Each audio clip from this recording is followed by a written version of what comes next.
کہ اسلام میں، اسلام کی تاریخ میں جو خواتین کا رول رہا ہے وہ ازر من الشمس ہے، کیونکہ اسلام کے آنے سے پہلے اس دنیا میں خواتین کی کوئی قدر و منزلت نہیں تھی. لڑکیوں کو پیدا ہوتے ہی درگور کیا جاتا تھا اور عورتوں کی کوئی وقت نہیں دی جاتی تھی.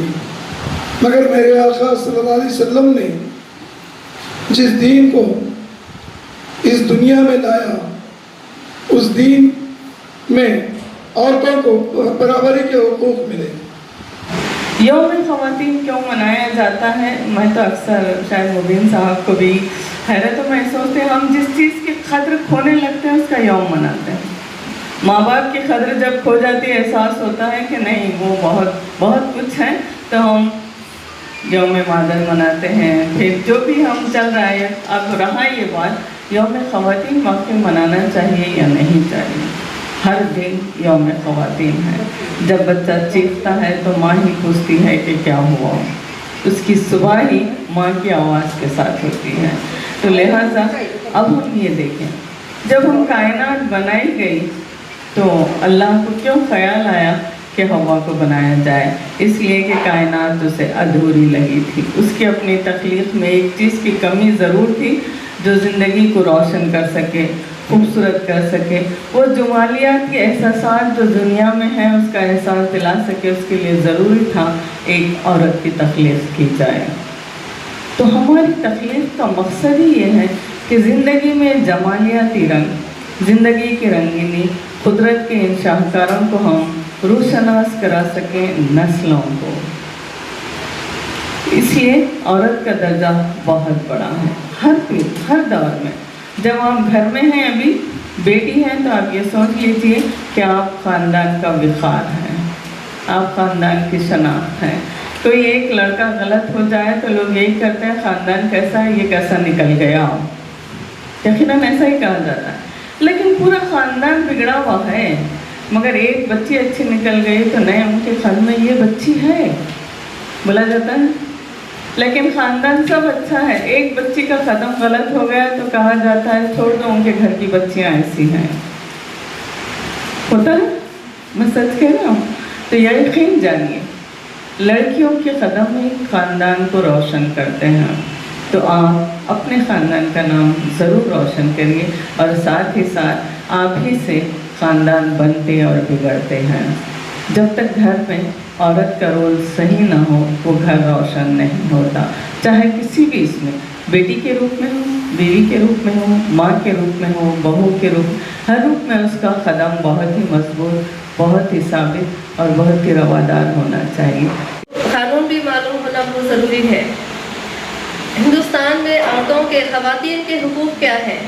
اگر ہم لوگوں کو کچھ بھی قانون کے بارے میں معلوم ہی نہیں ہے تو ہم کچھ بھی، ہم اگر راستے میں جا رہے ہیں، ہمارے ساتھ انسیڈنٹ ہو رہا ہے تو ہم اس کے لیے آواز نہیں اٹھائیں گے. چاہوں گی کہ آپ سب لوگ بھی، آپ صرف ہم پڑھنا چاہیے، ہم ہی تعلیم حاصل کرنا چاہیے، وہ آپ کے ذہن سے نکالیے. آپ کے گھر میں، آپ کے اطراف میں، آپ کے رشتہ داروں میں جو بھی نہیں پڑھے ہوئے ہیں، تو ایک مولانا آزاد یونیورسٹی ایک اچھا موقع دے رہی کہ جو بھی نہیں پڑھے ہوئے ہیں ان کو تعلیم دی جائے. اور آپ سمجھتے ہیں کہ تعلیم سے خود اعتمادی آتی، آپ کہاں پر بھی جاؤ، اپنا کام نہیں ہو رہا ہے، آپ تعلیم یافتہ ہے، آپ کوئی گورنمنٹ آفس جائیے یا کسی بھی کام کے لیے باہر نکلیے، تعلیم یافتہ آدمی جتنا خود اعتمادی سے کام کر سکتا، وہ جو تعلیم یافتہ نہیں رہتا ان کو بہت ستایا جاتا. تو تعلیم ایسا نہیں کہ صرف ہم کو نوکری ملنا چاہیے یا کچھ آگے کرنا ہے، تو ہم یہ ٹھان لے کے ہم سب تعلیم حاصل کریں. تو آپ بہت سارے میرے اسٹوڈنٹ ایسے ہیں جو اپنی ماؤں کو بھی ایڈمیشن کروائی تھی ہمارے مولانا آزاد اسٹڈی سینٹر میں. تو ایک آپ خود دیکھیں گے کہ اس کے بعد آپ کی ماں بھی جب تعلیم حاصل کریں گے تو کیسا فرق محسوس ہوگا آپ کے گھر میں. جو 10th پاس ہے, PUC پاس ہے, کسی وجہ سے نہیں پڑھ سکی, جو شادی جلدی ہو چکی ہے کس کی بھی, تو آپ ایسے لوگوں کو میں آپ سے گزارش کرنا چاہوں گی کہ ایسے لوگوں کو سب کو لا کر ایڈمیشن کروائیے اور تعلیم حاصل کرائیے ہمارے اسٹڈی سینٹر میں. اور مولانا آزاد ابوالکلام آزاد ایک بہت اچھا کام کر گئے کہ ایک یونیورسٹی کا قیام ہو جو اردو کے ذریعے ہو. تو ہم اس میں 2 کام کر رہے, ایک تو تعلیم, جو تعلیم یافتہ نہیں ہے ان کو تعلیم دلائے, اور دوسرا اردو کو ہم آگے بڑھائیں. اردو سے کئی لوگ پڑھیں گے تو اردو قائم رہے گی, اور بہت اچھی چیز ہے کہ ایک لینگویج کو ہم قائم رکھیں اور اس کو آگے بڑھائیں. تو بہت سارے لوگ بولتے ہیں کہ ہم انگلش میڈیم سے پڑھیں گے تو شاید ہم کو جاب ملیں گے یا کچھ آگے ترقی ہوگی, لیکن آپ کی ہمارے پاس جو مولانا آزاد اسٹڈی سینٹر میں پڑھ کر گئے ہیں, کئی لوگ گورنمنٹ جاب لیے ہیں. ایسا ہے کہ آپ کے جذبے پر منحصر کرتا کہ آپ کیا حاصل کرنا چاہتے ہیں. آپ ریگولر سے پڑھیں یا انگلش میڈیم سے پڑھیں یا اردو میڈیم سے پڑھیں یا ڈسٹینس ایجوکیشن سے پڑھیں, آپ کو شوق ہونا چاہیے اس چیز کا. تو ہمارے بچیاں ڈگری کالج میں KPSC ایگزام پاس کر وہاں پر تک لیکچرر ہیں, ڈگری کالجز میں بھی, PU کالج میں بھی کئی ہے, اسکولس میں تو بہت زیادہ ہے مولانا آزاد اسٹڈی سینٹر کی. تو آپ ریگولر میں پڑھ رہے ہیں, بہت اچھی چیز ہے, لیکن جو نہیں پڑھ سکتے ان کو ادھر آپ راغب کیجئے اور ان کی مدد کیجئے. آپ یہ ٹھان لیجئے کہ میں پڑھ رہی ہوں تو میرے ساتھ والے بھی, میرے پڑوس بھی, میرے گھر میں جو بھی نہیں پڑھے ہوئے ہیں وہ بھی پڑھیں. تو میرا مقصد یہ ہے کہ اب جب میں یہ کام کر رہی ہوں تو اس میں بہت سارے لوگ جڑ جائیں اور بہت سارے لوگ تعلیم یافتہ ہو جائیں. میڈم نے کہا کہ اردو کے مسافر ہے, یقیناً ہم سب اردو کے مسافر ہیں, یہ ہماری مادری زبان ہے. اگر اس پر ہم کو عبور حاصل نہیں ہے تو کسی چیز پر ہم جو ہے نا کانفیڈنٹلی بات نہیں کر سکتے. تو یہ اردو کی بقا کے لیے, اردو کو زندہ رکھنے کے لیے یہ لوگ کوشش کر رہے ہیں.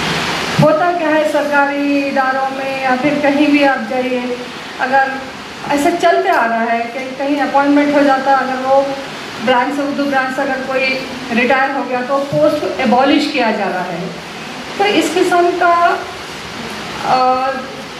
ڈفرینسز یہ نہیں ہونا چاہیے. بہت غلط بات ہوتی ہے کہ کسی پوسٹ کو ایبالش نہیں کرنا چاہیے. اس کو کوشش کر کے کوئی اسٹاف اپوائنٹ کر کے اردو اپنی مادری زبان کو برقرار رکھیں.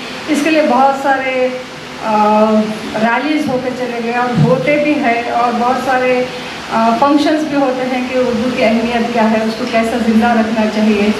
اس لیے اس ضمن میں مولانا ابوالکلام آزاد یونیورسٹی قائم ہو گئی. آپ کبھی موقع ملا تو جا کر دیکھیں کہ اتنی خوبصورت یونیورسٹی ہے, اور وہاں پر اردو کو جو ہے نا زندہ رکھنے کی پوری بھرپور کوشش کی جا رہی ہے. تو وہاں سے اسٹڈی سینٹرس ہے, جس میں بی بی رضا کو بھی جو ہے نا ایک اسٹڈی سینٹر ہے, اور ویری ریسنٹلی لاسٹ ویک ہمارے اسٹڈی سینٹر کو جو ہے نا ایوارڈ بھی ملا ہے. تو بیسٹ اسٹڈی سینٹر ملی ہے. یہ اسٹڈی فاطمہ کی کوشش ہے. اور وہاں کے کاؤنسلرز جو اردو پڑھانے کے لیے آتے ہیں, جیسے کہ ہمارا رخسانہ میڈم ہے, اسما ہے, اور دیگر لوگ ہیں جو اردو ہر سبجیکٹ کو اردو میں پڑھاتے ہوئے, ہسٹری چاہے پولیٹیکل سائنس جو بھی ہے, اٹ شوڈ لٹریچر پورا اردو میں رہے گا. تو یہ بہت اچھی بات ہے. میں بھی ایک چھوٹی کوشش کری کہ اردو میں ڈپلوما کر لوں, اینڈ الحمدللہ اس میں بھی کامیاب ہو گئے میں فرسٹ کلاس. تو یہ جدوجہد, بولنے کا مطلب یہ ہے کہ جدوجہد ہونا چاہیے. انسان کو ہر چیز میں جستجو ہونا چاہیے, اندر آپ کو جست نہیں کر سکتے.